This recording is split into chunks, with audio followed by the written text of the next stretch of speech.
Hi hello friends, welcome to all. So இன்னைக்கான இந்த video பதிவில் என்ன பார்க்க போகிறோம் அப்படின்னு பார்த்தீங்கன்னா, நம்மளுடைய தமிழ் ஃப்ரீ டெஸ்ட் பேட்சில் நேற்று தான் வந்து 6ஆம் வகுப்பு இயல் 1 வந்து டெஸ்ட் நடந்துச்சு.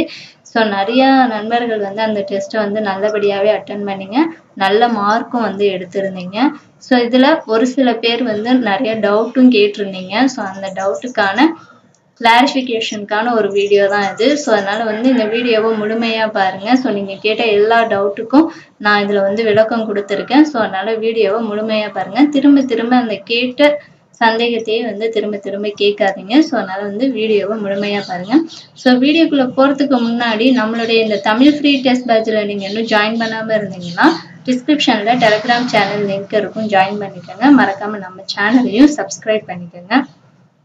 ஸோ இப்போ வாங்க வீடியோக்குள்ள போகலாம். நேற்று நடந்த முதல் தேர்வை வந்து நிறைய மாணவர்கள் நல்லா ஆர்வத்தோட வந்து டெஸ்ட்டை வந்து அட்டன் பண்ணீங்க. ஸோ இந்த ஆர்வம் குறையாம கடைசி வரைக்கும் நீங்க வந்து படிச்சு எல்லா டெஸ்ட்டையும் வந்து அட்டன் பண்ணுங்க.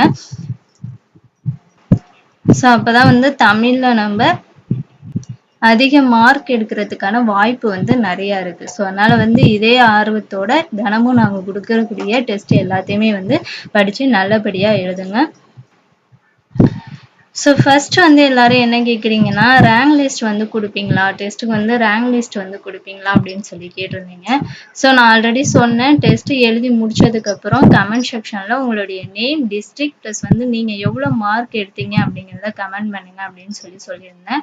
ஸோ ஃபஸ்ட்டு டெஸ்ட்டில் பார்த்தீங்கன்னா எல்லாருமே வந்து உங்களுடைய மார்க்கை மட்டும்தான் நீங்கள் என்ட்ரி பண்ணியிருந்தீங்க, உங்களுடைய நேமும் டிஸ்ட்ரிக்டும் வந்து நீங்கள் என்ட்ரி பண்ணலை. ஸோ அதனால தான் வந்து ஃபஸ்ட்டு டெஸ்ட்டுக்கான ரேங்க் லிஸ்ட் வந்து கொடுக்க முடியலை.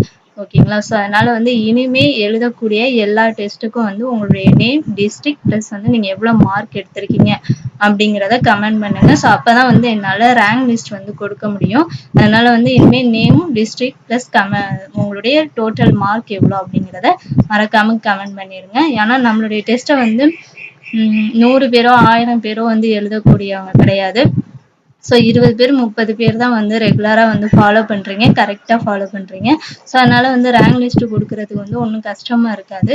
ஸோ அதனால் வந்து இனிமேல் எழுதக்கூடிய டெஸ்ட்டுக்கு வந்து கரெக்டாக மார்க் வந்து என்ட்ரி பண்ணுங்கள். ஸோ அதனால் வந்து இனிமேல் எழுதக்கூடிய டெஸ்ட்டெல்லாம் வந்து கரெக்டாக எழுதுங்க. ரேங்க் லிஸ்ட் வந்து நாங்கள் கொடுப்போம். செகண்ட் டவுட் எல்லாரும் என்ன கேட்குறீங்கன்னா, பிடிஎஃப் கொடுப்பீங்களா அப்படின்னு சொல்லி கேட்குறீங்க. ஸோ நான் ஆல்ரெடி சொன்ன மாதிரி நம்மளுடைய டெஸ்ட் எல்லாமே வந்து லைவ் டெஸ்ட்டாக தான் இருக்கும். பிடிஎஃப் வந்து கொடுக்க மாட்டோம். மெட்டீரியல்ஸ் மட்டும்தான் டெலகிராமில் வந்து பிடிஎஃப் கொடுப்போம். ஸோ அதனால் வந்து டெஸ்ட்டுக்கான கொஷின் பேப்பரை கொடுக்க மாட்டோம். ஏன் அப்படின்னு பார்த்தீங்கன்னா, ஸோ நான் பிடிஎஃப் கொடுத்தேன்னா நீங்கள் எப்போ வேணாலும் டெஸ்ட் எழுதிக்கலாம் அப்படின்னு சொல்லிட்டு படிக்காமல் விட்டுருவீங்க. ஸோ அதனால தான் வந்து அன்னைக்கு உங்களுக்கு லைவ் டெஸ்ட் வச்சேன்னா, ஸோ இன்னைக்கு லைவ் டெஸ்ட் இருக்குது, நம்ம படிக்கணும், படித்து நைட்டு லைவை வந்து அட்டன் பண்ணணும் அப்படின்னு நினைப்பீங்க. ஸோ அதே மாதிரி லைவ் டெஸ்ட் அட்டன் பண்ணுறவங்களுக்கு டெஸ்ட் எழுதி முடிச்சிட்டோம் அப்படிங்கிற ஒரு திருப்தியும் இருக்கும். ஸோ இதை வந்து நான் உங்களுக்கு பிடிஎஃபாக கொடுத்துட்டேன்னா நீங்கள் இதான் டெலிகிராமில் இருக்கே, நம்ம எப்போ வேணாலும் எழுதிக்கலாம் அப்படின்னு சொல்லிட்டு படிக்காமல் இருப்பீங்க. ஸோ அதனால தான் வந்து பிடிஎஃப் நாங்கள் கொடுக்குறது இல்லை. டெஸ்ட்டுக்கான கொஷின் பார்த்தீங்கன்னா லைவ் டெஸ்ட்டாக தான் இருக்கும். ஸோ அதனால வந்து இனிமேல் அதையும் வந்து கேட்காதீங்க. மெட்டீரியல்ஸ் மட்டும் நான் உங்களுக்கு பிடிஎஃபாக கொடுக்குறேன்.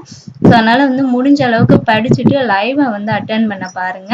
அப்போதான் வந்து உங்களுக்கு இன்னைக்கு படிச்சதுக்கு நம்ம வந்து கொஞ்சம் ஏதோ ஓரளவுக்கு டெஸ்ட் அட்டன் பண்ணியிருக்கோம், ஓரளவு நம்ம கற்றுக்கிட்டு இருக்கோம் அப்படின்னு உங்களுக்கு ஒரு திருப்தி இருக்கும். ஸோ அதனால வந்து இனிமேல் வந்து படிச்சுட்டு லைவ் டெஸ்ட் வந்து அட்டன் பண்ணுங்க. ஸோ தேர்ட் ஒன் வந்து நோட்ஸ் எடுத்து படிக்கலாமா, இனிமே வந்து நோட்ஸ் எடுத்து படித்தா வந்து குரூப் 2 எக்ஸாமில் வந்து பாஸ் பண்ண முடியுமா அப்படின்னு சொல்லி கேட்குறீங்க. தமிழுக்கு என்னை பொறுத்த வரைக்கும் வந்து பார்த்தீங்கன்னா, நான் தமிழுக்கு வந்து நோட்ஸ் எடுக்க வேண்டாம்னு தான் சொல்லுவேன். ஏன்னா நம்ம வந்து அதை அட்டை டு அட்டை படிக்கிறதுனால நோட்ஸ் எடுத்தோம்னா நமக்கு வந்து இன்னும் டைம் வந்து அதிகமாக இருக்கும். ஸோ அதனால் புக்லேயே வந்து அண்டர்லைன் பண்ணி படிங்க, முக்கியமான பாயிண்ட்ஸை வந்து குறிப்பெடுத்து படிங்க. இலக்கணத்துக்கு வேணால் நீங்கள் வந்து நோட்ஸ் எடுத்துக்கலாம். ஏன்னா அது புக்கில் படிக்க வந்து கொஞ்சம் கஷ்டமாக இருக்கும், ரிவிஷன் பண்ணவும் கஷ்டமாக இருக்கும். அதனால இலக்கணத்துக்கு மட்டும் நீங்கள் ஒரு நோட்டு போட்டு நோட்ஸ் எடுத்துக்கோங்க. அது வந்து ரொம்ப டைம் எடுக்காது. ஸோ அதனால வந்து இலக்கணத்துக்கு மட்டும் நீங்கள் நோட்ஸ் எடுத்து படிச்சுக்கிட்டிங்கன்னா ரிவிஷன் பண்ண ரொம்ப யூஸ்ஃபுல்லாக இருக்கும். மத்ததுக்கு வந்து நீங்க வந்து நோட்ஸ் எடுக்கணும் அப்படின்னு அவசியம் இல்ல. புக்லயே படிச்சுக்கிட்டீங்கன்னா, ரிவிஷன் பண்ணும்போது கொஞ்சம் ஃபாஸ்ட்டா வந்து நம்ம ரிவிஷன் பண்ணிறலாம். அதனால வந்து புக்லயே படிக்கிற பழக்கத்த வந்து கொண்டு வாங்க. ஜிகேக்கெல்லாம் வந்து நீங்க நோட்ஸ் எடுத்துக்கலாம். ஏன்னா அது வந்து ஒவ்வொரு லெசன் அங்கங்க படிக்கிற மாதிரி இருக்கும் இல்லையா? ஸோ அப்போ வந்து புக்க பெரட்டிக்கிட்டு இருந்தோம்னா ரிவிஷன் பண்ண டைம் எடுக்கும். ஸோ அதனால ஜிகேக்கு வந்து நோட்ஸ் எடுத்து படிச்சுக்கோங்க. தமிழ பொறுத்தவரைக்கும் இலக்கணத்துக்கு மட்டும் வந்து நோட்ஸ் எடுத்துக்கங்க. எல்லாத்துக்குமே வந்து நோட்ஸ் எடுத்து படிக்கணும் அப்படின்னு அவசியம் இல்ல.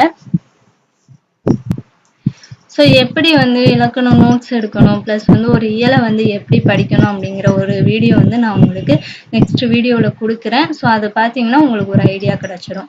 ஸோ அடுத்தது பார்த்தீங்கன்னா ஃபோர்த்து ஓல்டு புக் வந்து டெஸ்ட் வைப்பீங்களா அப்படின்னு சொல்லி கேட்டிருந்தீங்க தமிழ். ஸோ நான் ஆல்ரெடி சொன்ன மாதிரி நியூ புக் ஓல்டு புக் ரெண்டுமே கவர் பண்ணி தான் உங்களுக்கு வந்து டெஸ்ட் வைப்போம். ஃபர்ஸ்ட் வந்து நம்ம நியூ புக்கை வந்து கம்ப்ளீட்டாக முடிச்சதுக்கப்புறம் 6th to 12th வரைக்கும் முடிச்சதுக்கப்புறம் உங்களுக்கு ஓல்டு புக் வந்து டெஸ்ட் வச்சுருவோம். ஸோ அதனால வந்து ஓல்டு புக்கும் நாங்கள் உங்களுக்கு டெஸ்ட் வைப்போம். தமிழ்னா எல்லாமே வந்து ஃபுல்லாகவே உங்களுக்கு கவர் பண்ணி கொடுத்துட்றதான். ஸோ அதனால வந்து ஓல்டு புக்கை வந்து நீங்கள் டெஸ்ட் வைக்க மாட்டீங்க அப்படின்னு யாரும் நினைக்க வேண்டாம். ஸோ ஓல்டு புக்கும் வந்து நாங்கள் டெஸ்ட் வச்சுருவோம்.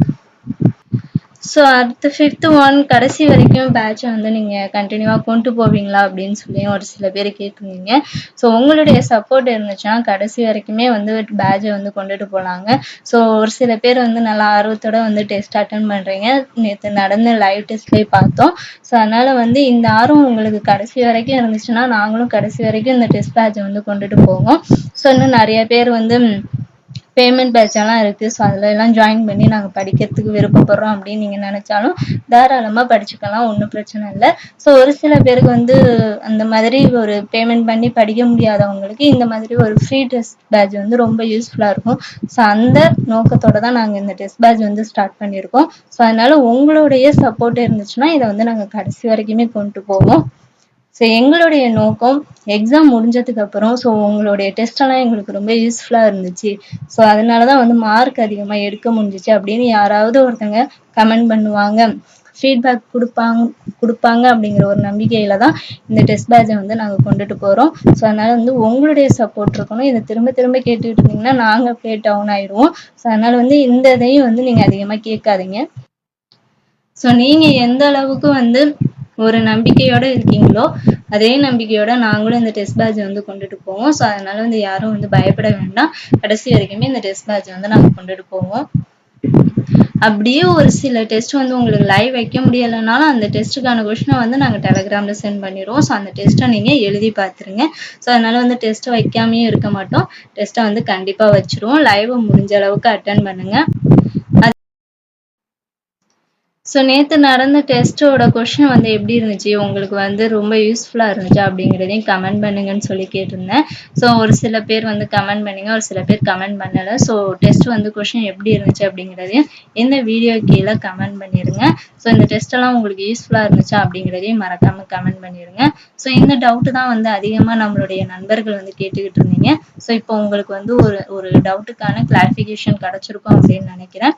ஸோ நம்மளுடைய டெஸ்ட் பேட்சில் ஜாயின் பண்ண விருப்பப்பட்டீங்கன்னா சீக்கிரம் ஜாயின் பண்ணிக்கோங்க. ரெகுலராக டெஸ்ட்டை வந்து அட்டன் பண்ணுங்க. உங்கள் ஃப்ரெண்ட்ஸுக்கும் ஷேர் பண்ணுங்க. நம்மளுடைய சேனலை சப்ஸ்கிரைப் பண்ணிக்கோங்க. Thank you to all.